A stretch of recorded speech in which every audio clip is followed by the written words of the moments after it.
Du Nil jusqu'à l'Euphrate, un projet sioniste ou le Grand Israël. Au fond, une feuille de route messianiste de la restauration de tout un espace où des réfractaires seraient combattus d'une manière ou d'une autre. L'essence du projet sioniste serait religieuse, le versant politique n'est que prétexte et faux semblant. Or, avec toute la force de frappe militaire et une diplomatie occidentale complice, comment asseoir la mythologie sur le réel et par quels moyens déracine-t-on un peuple ancestral, à savoir les Palestiniens qui entendent bien continuer vaille que vaille d'exister.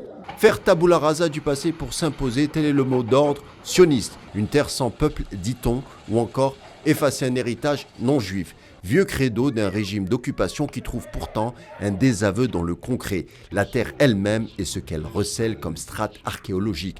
Tout l'arsenal de la colonisation passée au présent, comme la construction de colonies sauvages au sein même des terres palestiniennes selon l'ONU, la destruction de villages ou d'oliviers datant parfois de l'époque biblique, tarir des sources d'eau immémoriales, concorderait à déconnecter les Palestiniens de leur héritage. Selon le mot en guise de plan d'un des fondateurs du sionisme, David Ben Gourion, les vieux mourront et les jeunes oublieront. Malgré les tentatives furieuses de l'enfuir, les Palestiniens ont préservé coûte que coûte leur héritage, imposant le respect même à leurs adversaires. Il y a une sorte de militarisation de l'archéologie sioniste quand il ne s'agit pas de tout bonnement une manipulation pour écrire le passé.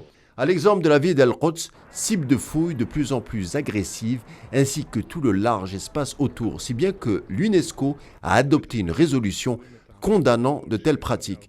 À regarder plus en détail, il s'avère que ces projets de fouilles ciblées sont parrainés par des organisations de colons sionistes fanatiques d'extrême droite comme Al-Had, qui a longtemps eu le monopole de sites archéologiques d'Al-Quds, en particulier dans la ville palestinienne de Siloane. Or, cette zone que les sionistes nomment la cité du prophète David est l'une de celles qui veulent se saisir pour séparer la mosquée d'Al-Aqsa au quartier palestinien.